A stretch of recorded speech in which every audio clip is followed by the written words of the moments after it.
Hello and welcome to the video. My name is Jared and this is going to be one of my first YouTube videos, and I hope everybody had a great 2025 and Happy New Year to everybody out there. Hopefully we can learn together, and some of my past experiences and investing knowledge and stuff, maybe I can pass some of that on to you guys. That's going to be the whole purpose of the video, is entertainment, life stories, financial literacy, things along those lines. So today we're going to talk about IRAs, traditional and Roth, and kind of the differences between each one, and what I recommend for myself, my fiance, and everybody else out there. And then we'll have some more in-depth videos later on. So stick around and we'll discuss IRAs.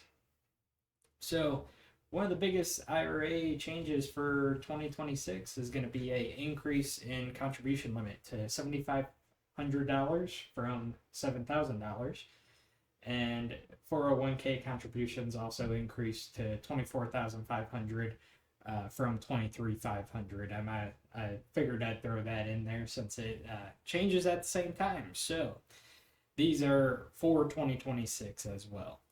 So one of the biggest things that I get asked from family, friends, coworkers, things along those lines is, if I have a pile of cash sitting there in a savings account, what should I be doing with it?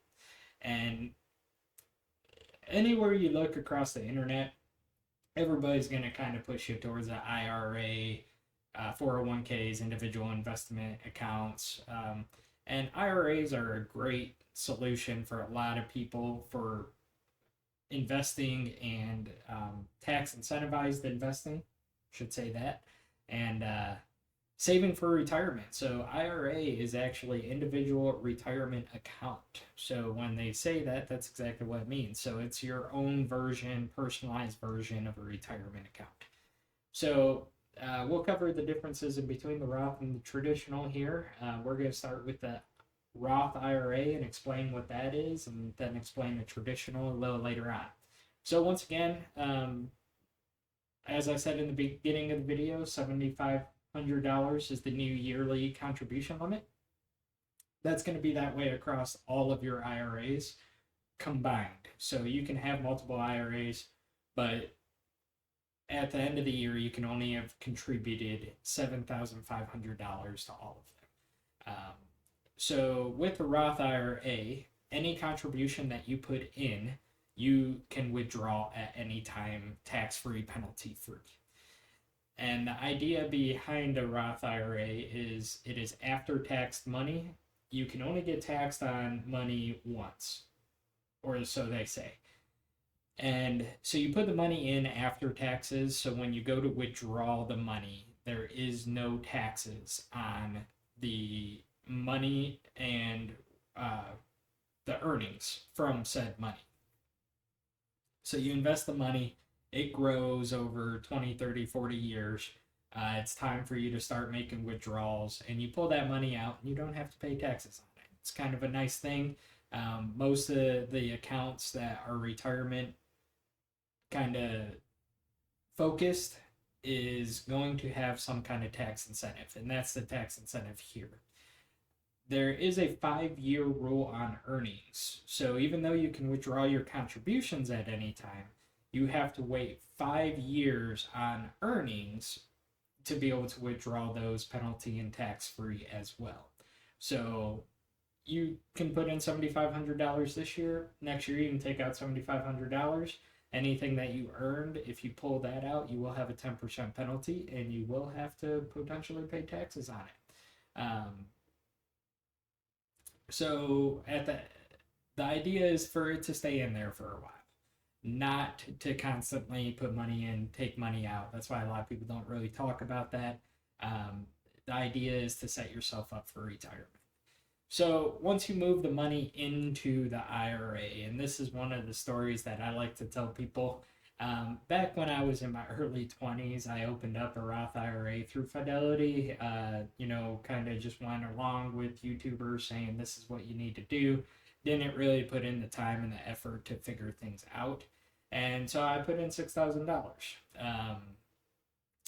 You know, everywhere I saw was saying 8 to 10% gains, all this and that, and I thought it was just an automatic investing thing.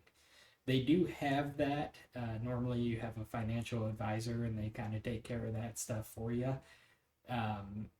So I put the money in. Next year, after New Year's, I was like, all right, I can put more money in. I go to put money in, and it's still sitting with $6,000. I thought I just didn't set my account up correctly. So I started looking at automated investing, things along those lines. Let somebody else do it for me, right?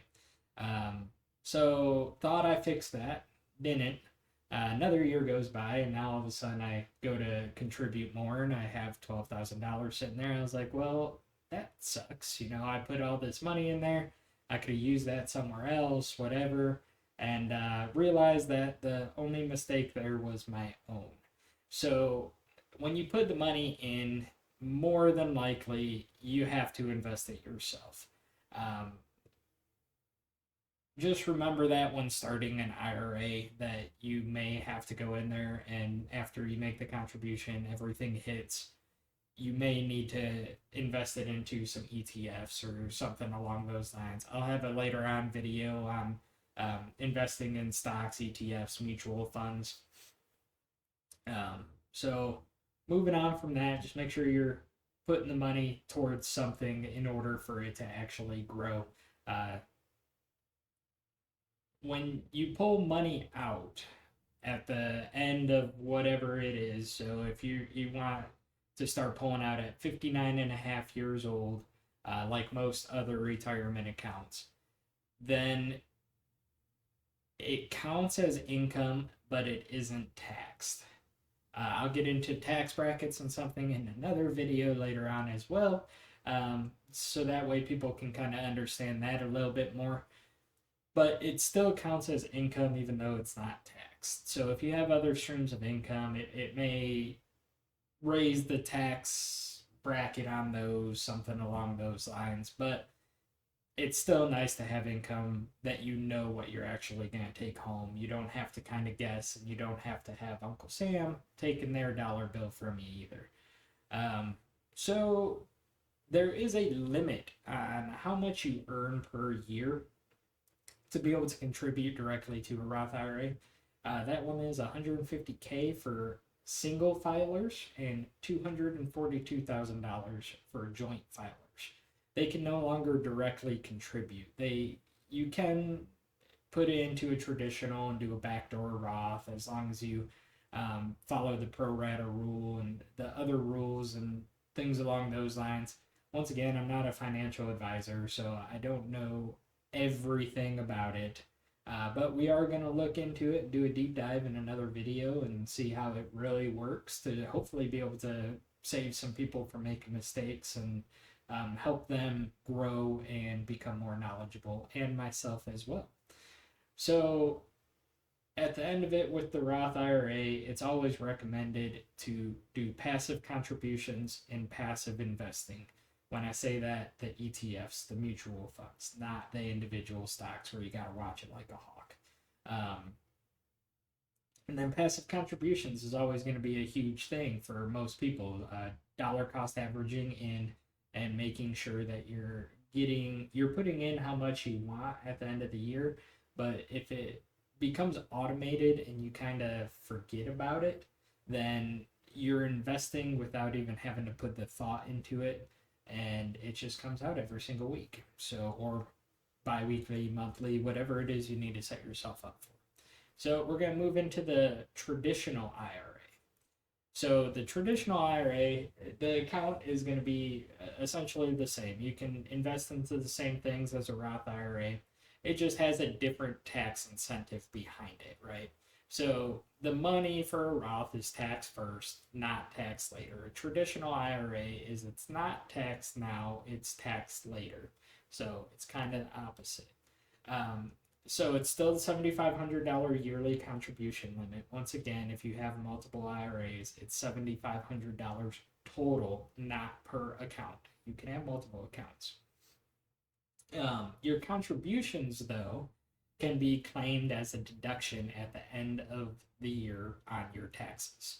So if you are putting money into a traditional IRA, make sure you're taking advantage of the tax deductions and you're trying to get some of that money back. Now you're only getting the money back on what you paid in taxes on that $7,500. The major idea that everybody pushes is that you'll be in a lower tax bracket in the future. Now, if you're going full blown retirement, you're not working anymore, or you're going to a part time job for your retirement, whatever that may be, then absolutely you're going to be in a lower tax bracket in the future than you are now at the height of your career or the beginning of your career. So, with that being said,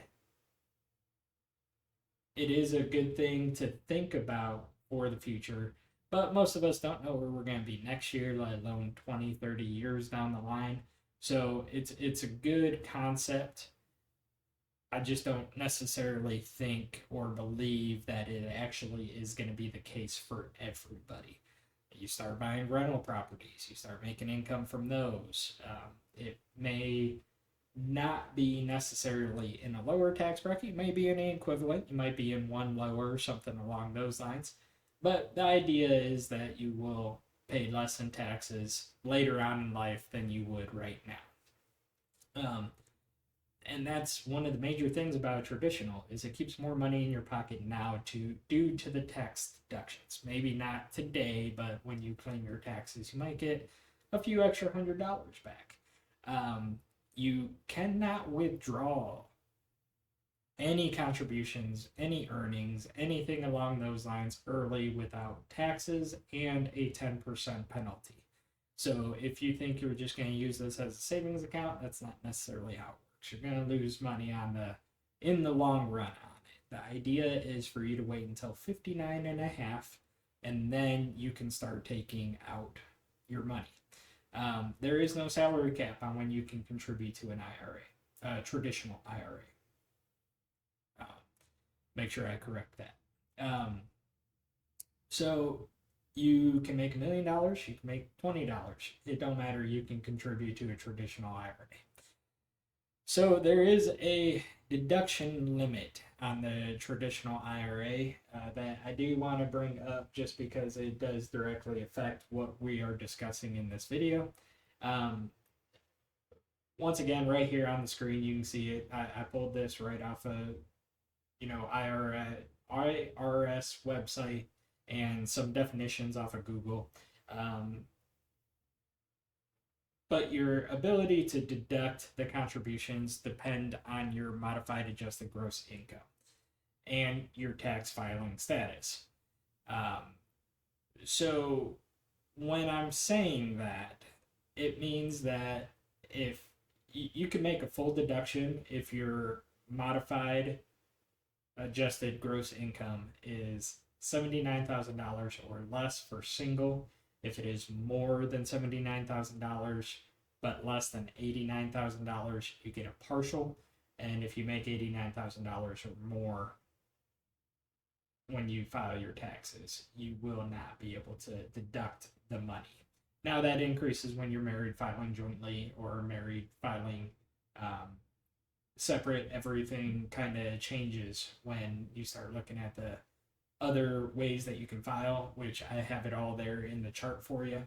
And that would be this chart right here. So you're single, 79,000, married filed jointly or qualifying widower or widow, 126,000 or less. And then married filing separate is actually going to be a partial deduction below $10,000, less than $10,000, and then $10,000 or more. So there is a little bit of a caveat with it when it comes to how much you can deduct and how much you're actually going to get back. That can change whether the traditional or the Roth is better fit for you. So when we're looking at them side by side, the Roth versus traditional, which one do I like better?